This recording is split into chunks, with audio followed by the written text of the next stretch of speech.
Takže ahoj, my vás vítáme u našeho prvního videa, které vlastně nemáme nějak zkušenosti s natáčením, takže se omlouváme dopředu za nějaké chyby, vlastně i kvalitu webkamery, protože točíme na počítači. Příště možná už bude foťák, uvidíme podle toho. Já se vlastně jmenuji Vicky Já jsem Petra. a dnešní video bude o make-upu a čím se malujeme a tak dále. Tak já bych začala, asi nejčastěji používám Acne Color, je to z lékárny, je to předepsaná mas.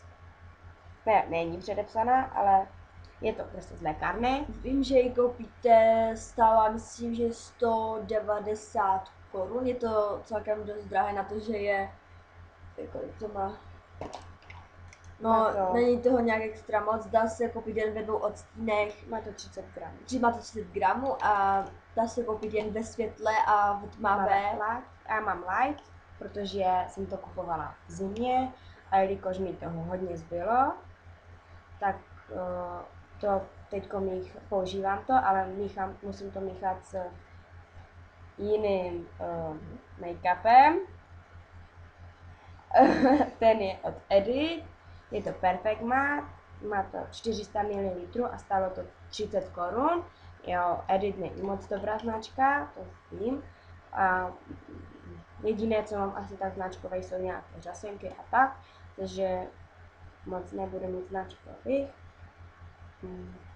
A potom, jak kdy, opravdu když musím, tak používám tady tenhle. Je to takové, je to matnější, hydratuje a takové ty věci dělá, ale mě to moc nepasuje, je to takové moc, cítím to strašně moc na té pokožce a vadí mi to, tak to nepoužívám. A jak kdy prostě to použiju. Já používám make-up od Avonu.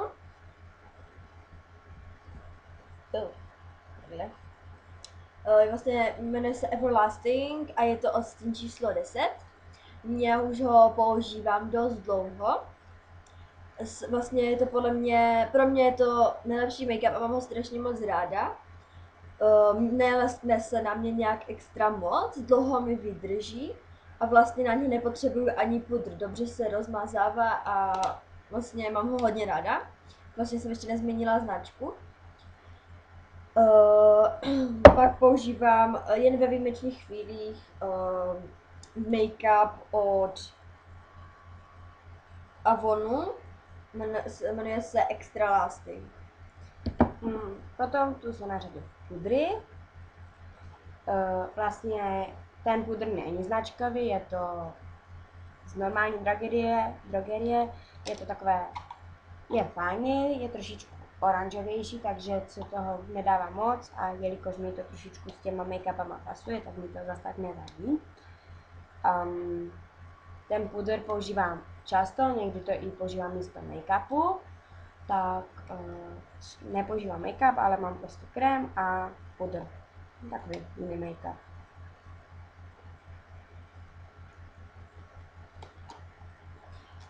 Vlastně teď přijdeme na řasenky. Já používám řasenku od Oriflameu. Je to dvojitá řasenka. Tady můžete vidět ten čištěteček. Ty používám hlavně na spodní řasy. A pak používám na horní řasy ten trošku hrubší. Vlastně jmenuje se Over Black Truth FX. Nevím, jak se to čte. Můžete vidět. A pak používám někdy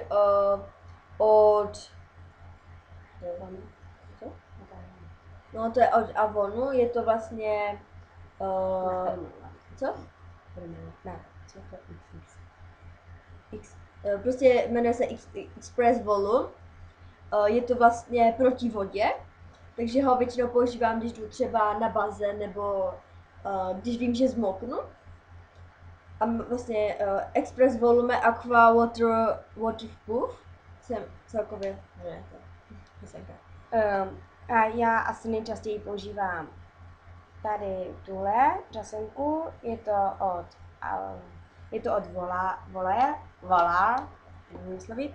A potom tu mám ještě jednu, taky od Vola, a je to Look Nice, a vlastně obě dvě jsou Look Nice, mascara. Tady tu máme obě dvě rádi, že nejčastěji půjčujem. Potom tu mám mám další, je to od Reginy. Je fajná v tom, že má takový hrubčat, tlustší štěteček, dobře se s ním nanáší a je to the best of. Tak se jmenuje. Potom tu mám další, ta už je taková starší, je to od Navy. Ona je hnědá, je na ní fajné, že má tenčí štěteček, dobře se s ním nanáší a mě to dělá větší objem, řas. Potom tu mám od Avonu, tu už moc nepoužívám, je starší, už trošku má tu, protože má vlastně jakby skoro neviditelný štěteček. No, já jsem taká čudná. Je a moc. A potom naposledy tu mám Avon, taky, všem. Je to super extrém a ten má takový už větší trošičku ten štěteček, ale furt je to maličké moc na mě, takže ho moc nepoužívám. Potom tu máme, no teď bychom měli přejít k líčkám. Takže líčka. Jo, takhle. Já používám, já nevím, co to je zrovna teď za značku, nemám líčko.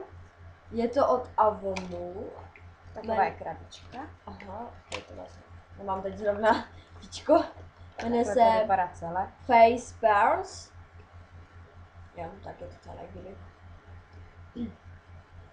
Je k tomu taková hobička, která je dobrá. Používám ji hodně. No, je trošku, tady je čistší. Tady je čistší a tady to je starší vydání. A takhle to vypadá uvnitř, se vím, že to vysypu, tam jsou takové kuličky a ono se to o to vždycky také pěkně rozdělá. K bronzu používám, ne, používám teda bronz a i někdy. Je to vlastně, to ukázat, už to nevysypala, můžete vidět, že toho už mi dochází, myslím si objednal vy. Ale někdy ho častě využívám a někdy nezáleží na tom vlastně, jakou mám náladu a jak stíhám se školou. No, takže potom tu jsou ještě jedny líčka. Ty jsou dobré, že mají světly a takový růžovější odstín a potom taky mám oranžový až na hnědly. Ty je používám ráda, ale je pravda, že nejčastěji používám asi ty Avonky. Tady ty. Teď asi bychom přejít k stínům. Stíny mám takové, ty jsou takové praktické, hodně využívané, jak vidíte, až na pár pare. Nejčastěji asi používám tady tuhle. Tu mám ráda, protože je taková nevýrazná, já nejsem zase tak na ty výrazné a mám ráda ty hnědší odstíny. Potom tu mám takové, to je Ruby Rose, já nemám moc značkové, taková, tu asi nejčastěji používám, potom tuhle,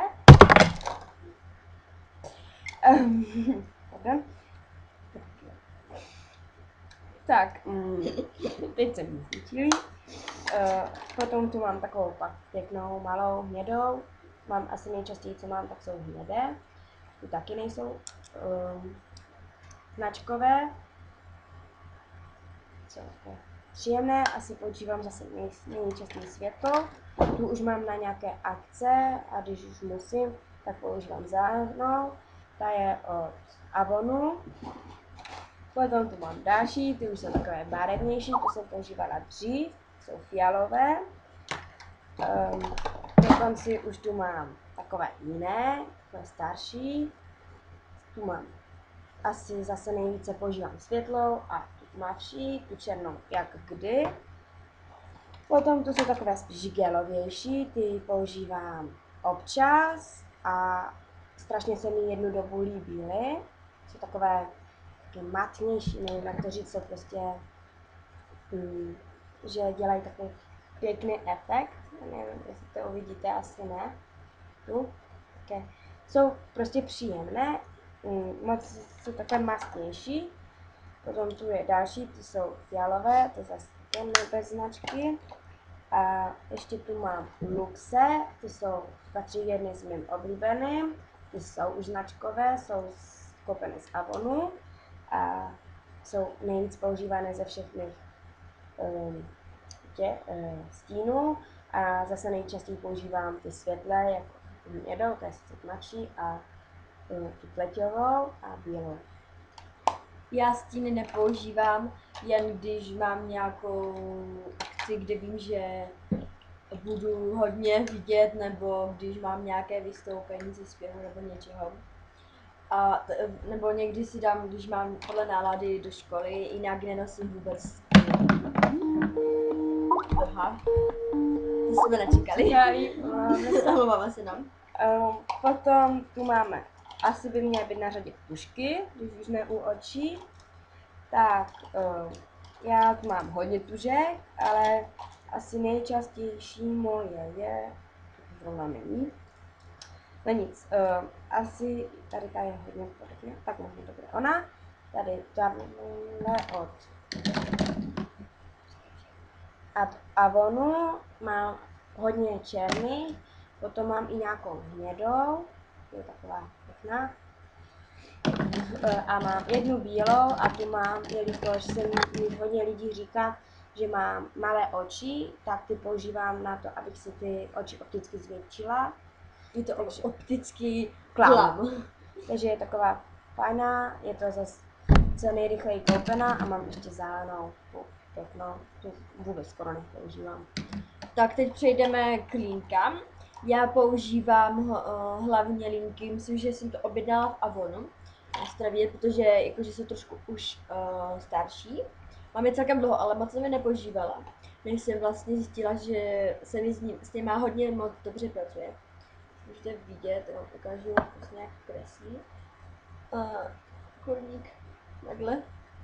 Nevím, kde jsem. Tam. Jo, má hodně, jakože dobře se mi s ním pracuje. Až když to zasne, tak vlastně mi vydrží dlouho, ale když se snažím je, jakože můžete vidět, že to vlastně schne rychle a že to nejde vůbec nemám nic na prstu, že nevím.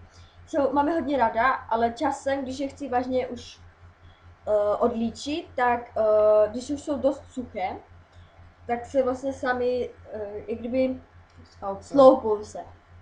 A to se vlastně musím vážně snažit, aby je vlastně sundala. Tak, teď zase přeskočíme z očí na rty. Začneme rtěnkama. Já tu mám takovou už starší, jsem dostala na své 13. narozky. Je to taková fajná, má to v sobě i potom lesk, který je takové, ukážu, je to takové příjemné. Dnes asi nebude vidět. Ta rtěnka je taky hodně světlá. Je to všechno takové světlejší. Tak ne?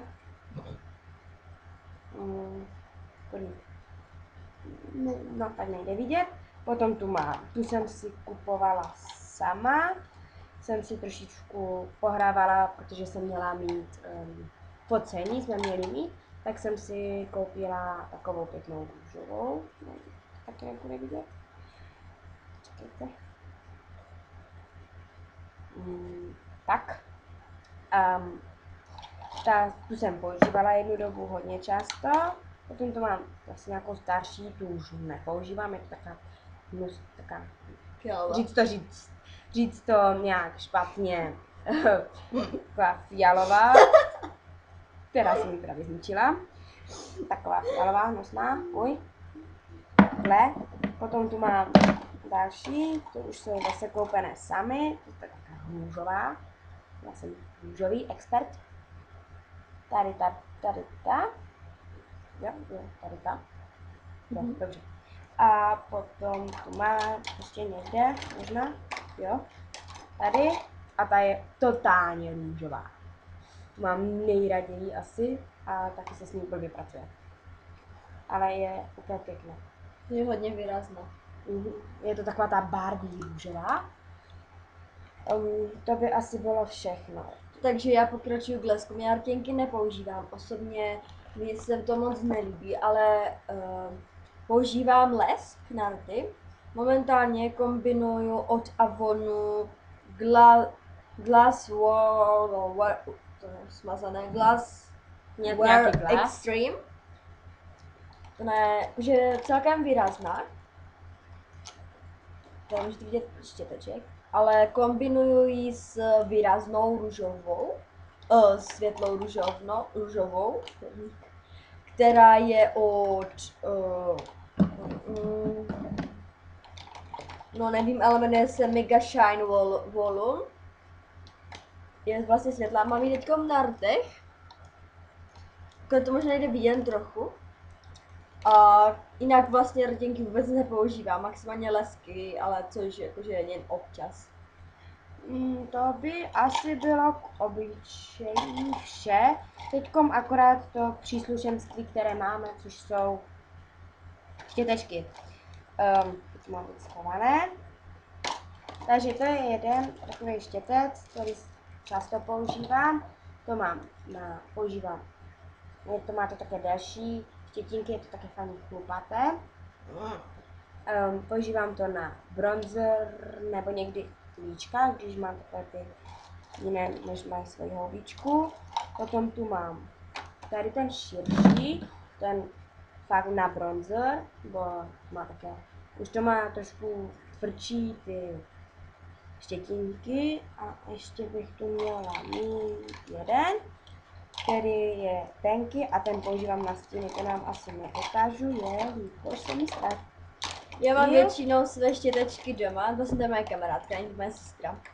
Mám všechny věci malovatka doma, některé, které vlastně se líčím hodně často, což je nejvíc vlastně používám make-up, jen někdy ty líčka, časenku, inky a někdy ten les, což nosím vlastně skoro všude. A jinak vlastně, když se líčím na nějaké ty velké akce, tak vlastně ty štětečky a takové ty blbosti mám doma. No a už jsem našla ten maličký, nebudete vidět, je to taky maličký, fajně se s ním pracuje na oči, protože maličký má také malé štětinky.